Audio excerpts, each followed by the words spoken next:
Good morning student, मैं नित्या Jaiswal DGIC Katra से। ठीक है बच्चों, आज मैं आपको क्लास 12th में चैप्टर नंबर 6 पढ़ाऊंगी, डेरिवेटिव्स, एप्लीकेशन ऑफ डेरिवेटिव्स यानी अवकलन का अनुप्रयोग। इसके पहले वाले क्लासेस में मैंने आपको पूरा अवकलन करना बताया था, कंटिन्यूटी बताई थी। अब बारी आती है कि जो डेरिवेटिव्स हैं हमारे dy/dx हैं, उनका उपयोग हम लोग मैथ्स में कहां कहां कर सकते हैं। ठीक है बच्चों, अब आपको मैं एक्सरसाइज 6.1 बताऊंगी।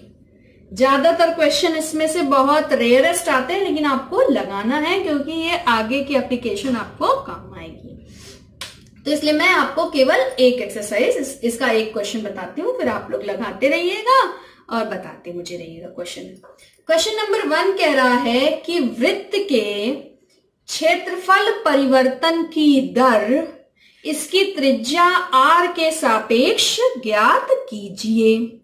और जबकि r बराबर 3 सेंटीमीटर दिया है और r बराबर 4 सेंटीमीटर दिया। सबसे पहले क्वेश्चन को ध्यान से पढ़ें। इसमें दिया है वृत्त के क्षेत्रफल में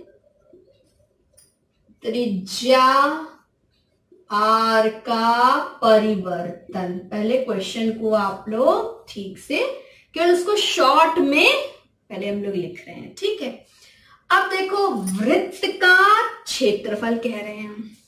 क्षेत्रफल को हम लोग इंग्लिश में क्या कहते हैं? एरिया। ठीक है ना, एरिया ऑफ सर्किल। ठीक, त्रिज्या को हम लोग क्या कहते हैं? Radius r। ठीक, अब देखो वृत्त का क्षेत्रफल क्या होता है? वृत्त का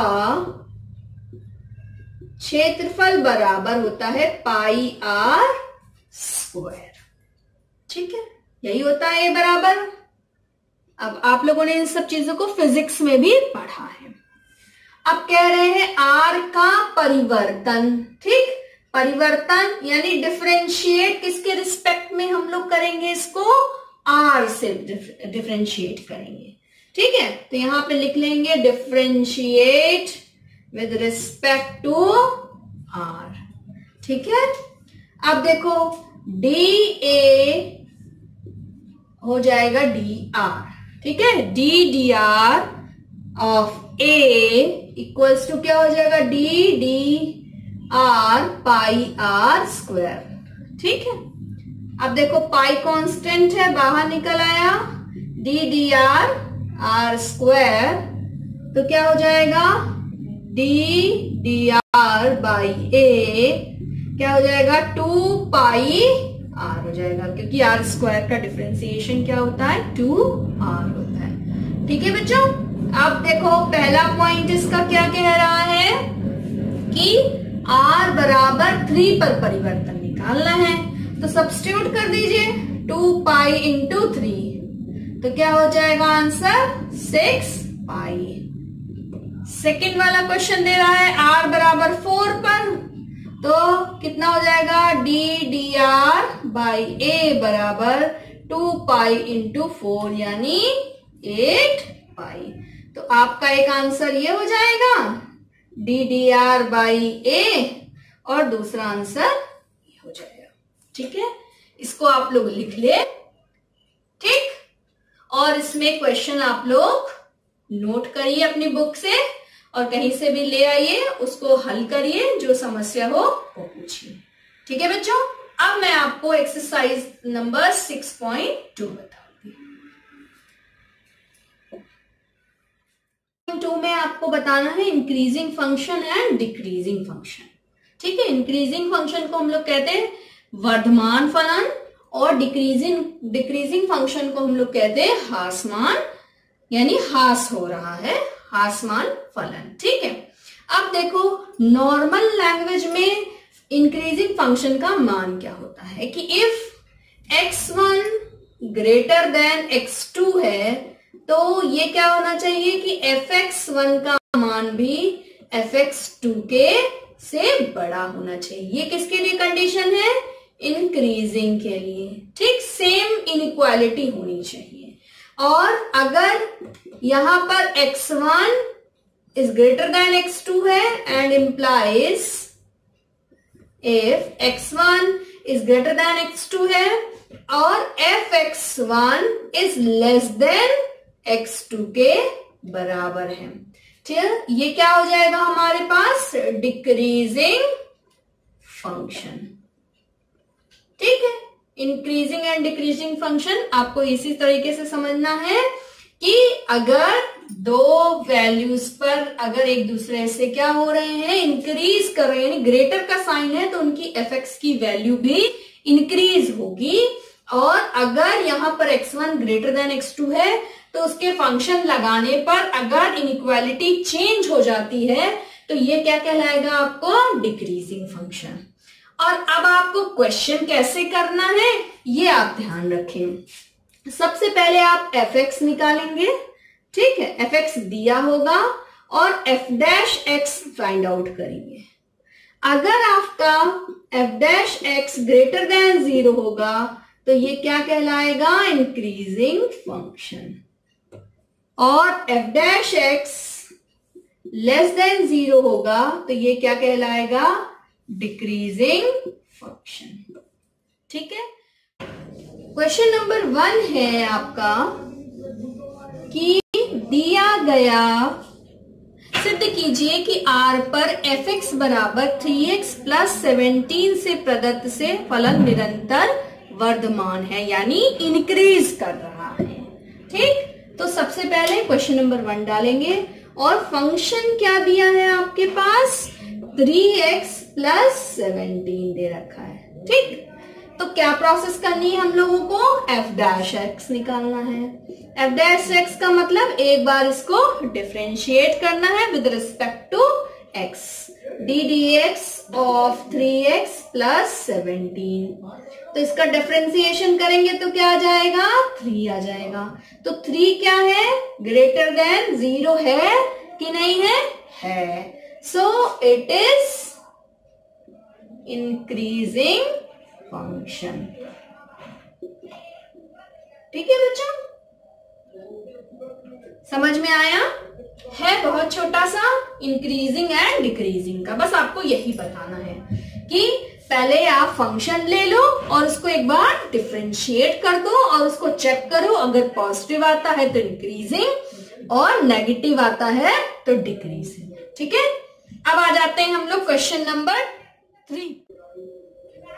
क्वेश्चन नंबर 3 कह रहा है कि एफ ऑफ एक्स बराबर साइन एक्स है।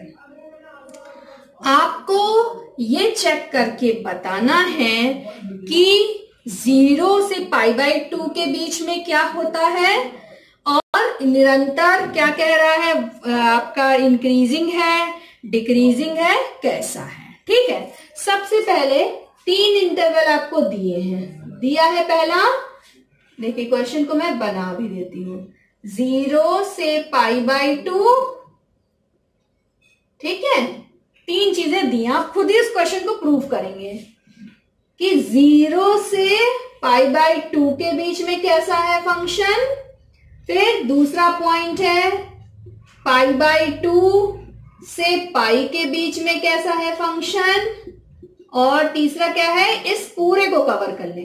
पहला हिस्सा क्या कह रहा है 0 से π/2, फिर दूसरा पार्ट क्या कह रहा है π/2 से पाई, और पूरा कह रहा है 0 से पाई। अब हम लोग देखो पहले एक इक्वेट करके चलते हैं। हमारे पास फंक्शन क्या दिया है एफ एक्स बराबर साइन एक्स, तो एफ डैश एक्स निकालेंगे तो क्या हो जाएगा कॉस एक्स हो जाएगा।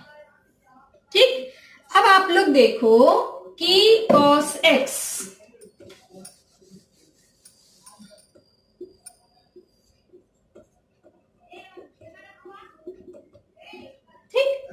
कॉस एक्स कौन सा इंटरवल दिया हुआ है देखो, यानी ये फर्स्ट क्वाड्रेंट, तो कॉस की वैल्यू कैसी होती है पॉजिटिव होती है। ठीक है, तो एफ डैश एक्स कैसा आएगा ग्रेटर देन 0। ये क्या इंप्लाइज करेगा इंक्रीजिंग।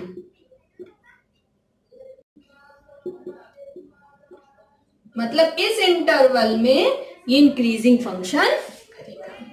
सेकेंड पार्ट में देखो क्या कह रहा है, π/2 और क्वामा पाई में, तो cos x सेकेंड क्वाड्रेंट में क्या होता है, नेगेटिव होता है। ठीक है, तो इसका मतलब क्या हो जाएगा, f' लेस देन 0, तो क्या हो जाएगा, ये डिक्रीजिंग फंक्शन। ठीक है, अब तीसरा हिस्सा देखो क्या कह रहा है, ये कह रहा है कि 0 से पाई के बीच में क्या है, ना तो इंक्रीजिंग है ना डिक्रीजिंग है। अब देखो इस पूरे इसमें देखो, यहां पर पॉजिटिव वैल्यू दे रहा है, यहां कॉस नेगेटिव वैल्यू दे रहा है, तो क्या हो जाएगा, f' क्या हो जाएगा, negative and positive value both. तो ना तो ये इंक्रीजिंग होगा ना ही डिक्रीजिंग होगा। ठीक है, ठीक है बच्चों, आप लोग इसको करिएगा। अब आ जाते हैं क्वेश्चन नंबर 5 पे। ठीक, चलिए इसको लिख लीजिए। बस आपको ये ध्यान रखना है कि किस इंटरवल में हम इस फंक्शन की बात कर रहे हैं। अगर इसी क्वेश्चन को cos x कर दिया जाए तो क्या हो जाएगा, डिफरेंशिएट करोगे तो क्या आ जाएगा, माइनस हो जाएगा। तो पहले क्वाड्रेंट में क्या हो जाएगा, नेगेटिव वैल्यू हो जाएगी, तो क्या हो जाएगा, डिक्रीजिंग फंक्शन हो जाएगा। ठीक है, और इसमें भी डिक्रीजिंग हो जाएगा क्योंकि साइन क्या होता है, पॉजिटिव होता है, और माइनस लग जाने के बाद यहां पर भी डिक्रीजिंग हो जाएगा।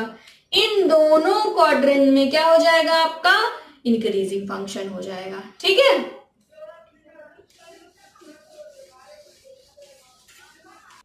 क्वेश्चन नंबर 5 में आपसे कह रहा है कि एक फलन दिया है और उसको इंटरवल में बांटिए कि कहां पर वो इंक्रीजिंग होगा और कहां पर वो डिक्रीजिंग होगा। ठीक है, तो सिंपल पहले हम लोग क्वेश्चन लिखते हैं। f(x) बराबर 2x³ और -3x² -36x +7।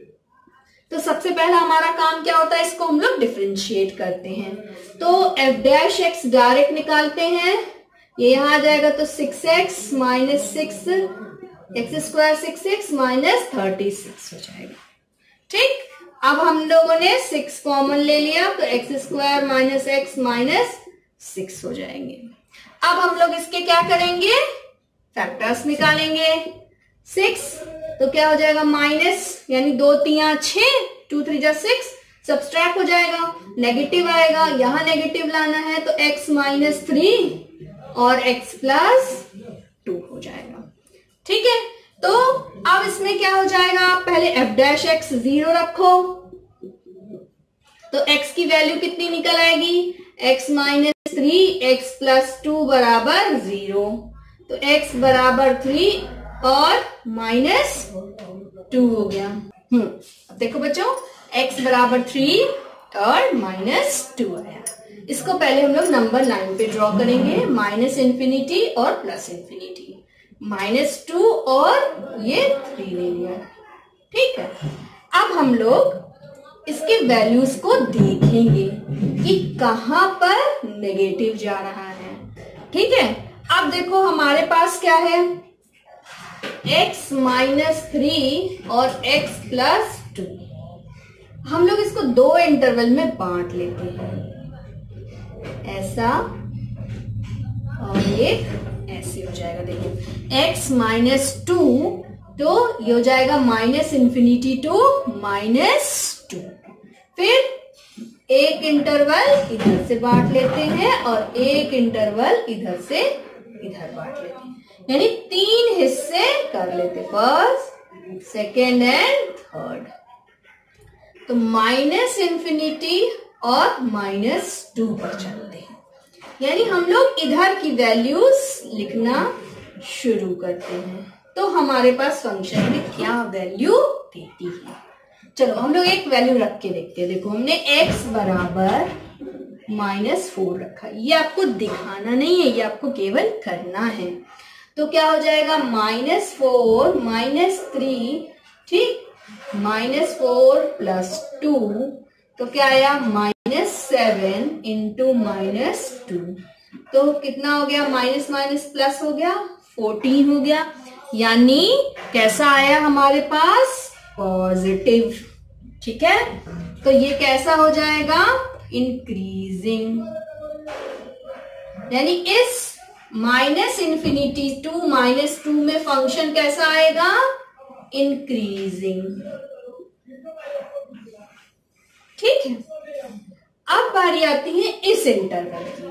हमारे पास इंटरवल क्या है, -2 से 3, इसके बीच कोई वैल्यू हम लोग रख के देखते हैं, फिर कैसा आंसर आता है फिर उसको लिखते चलते हैं। देखिए यहीं पर रखा, -2 और 3 के बीच में हमने x बराबर 1 ले लिया, ठीक, x बराबर 1 ले लिया, 1 - 3 और 1 + 2, तो यहाँ क्या आया, -2 और 3, यानी माइनस साइन आया, ये माइनस साइन इंडिकेट किया, तो माइनस साइन इंडिकेट किया तो क्या हो जाएगा इसमें, डिक्रीजिंग फंक्शन। बहुत इजी है, केवल आपको प्लस माइनस साइन चेक करना है और इंक्रीजिंग और डिक्रीजिंग फंक्शन लिखना है। कभी 2 नंबर 1 नंबर में इस तरह के क्वेश्चन पूछे जाते हैं। अब हमारे पास तीसरा इंटरवल क्या है, 3, ∞, इसमें चेक करते हैं, इसके बीच का कोई नंबर हम लोग 4 रख लेते हैं। अब इसी क्वेश्चन में हम लोग 4 रख लें, x बराबर 4, तो 4 - 3, 4 + 2, यानी क्या हो जाएगा, 1 × 6, यानी 6, कैसा आया, पॉजिटिव आया। तो इसमें क्या हो जाएगा, पॉजिटिव यानी इंक्रीजिंग। आप लोग उसको पूरा लिख के शो करेंगे कि इस पर हम कोई वैल्यू ले लेते हैं तो ये हमारी पॉजिटिव वैल्यू देता है, ये नेगेटिव वैल्यू देता है, इसलिए ये डिक्रीजिंग फंक्शन है, ये पॉजिटिव वैल्यू देता है इसलिए ये इंक्रीजिंग फंक्शन है। इसी तरीके से क्वेश्चन नंबर आपका 6 दिया हुआ है कि f(x = 2x + 5) है, तो इसमें बताना है कि डिक्रीजिंग फंक्शन कहां पर है और इंक्रीजिंग फंक्शन कहां पर है। ठीक, तो ये एक्सरसाइज आपकी यहीं से फिनिश हो जाती है 6.2। अब मैं आपको नेक्स्ट क्लास में 6.3 और 6.4 बताऊंगी। ठीक है बच्चों, अब आप लोग इस क्वेश्चन को उतार लें और इस तरीके के क्वेश्चन जहां भी आपको जिस भी बुक से मिलता है आप लोग उस क्वेश्चन को करके मुझे सेंड करिए, मैं आपको बताऊंगी।